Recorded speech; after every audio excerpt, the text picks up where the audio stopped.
Hello friends, Matt here.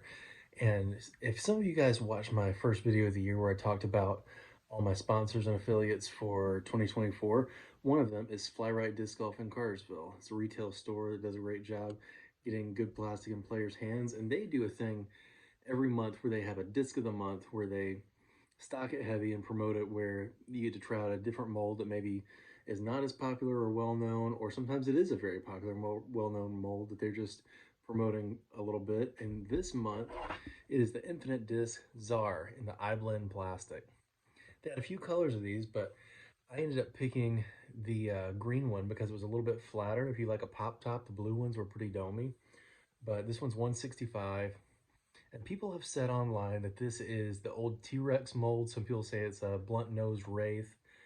You can tell it is a fairly blunt nose. I actually have a Wraith. Let me grab that. So it's a Champ Wraith, so it's actually a little blunter than the Star ones, but if you look at their profile, they are very similar. But the Czar is just a tiny bit taller. So on the rim is a little bit blunter, a little bit taller. So in theory, it should make that just a tiny bit more overstable. These iBlend ones actually are maybe a little bit less stable because they're a little bit, this one at least is a little bit lighter. And the iBlend typically molds up with a little bit lower wing height than the Champion or Star variations. I heard the Halo ones are really nice and kind of beefy. But I threw a whole bunch of shots at different courses. Check it out. Hope you guys like it, and we'll recap at the end. Starting at Etowah on hole 3, I'm trying to hyzer flip it down that center gap, but the cold weather led me to hang on a little bit too long, but it still goes a really long way over on the right side there.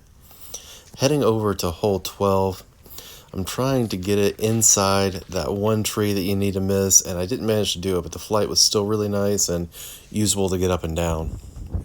Now over on hole 17, there was a heavy headwind here, and I thought it was going to fade, but it didn't, and just went all the way down to the 18 tee pad. 18 at Deerfield. It hyzer flips out there beautifully. Gives me a perfect spot to attack for the birdie on the par 4. Hole 19, throwing it across the big OB space there. Gets up there beautifully and get a pretty easy par from there. Hole 5 at Gatewood. Nice big hyzer that held great out there, but it kicks the root of a tree and rolls all the way over on the right side. That's going to be a tough birdie to get from there.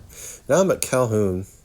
And on this one, you're trying to go out over the creek on the right side, get it out there, and it ended up skipping up in the circle. Really nice shot. The next hole, hole 3, trying to keep it just inside that baseball field fence.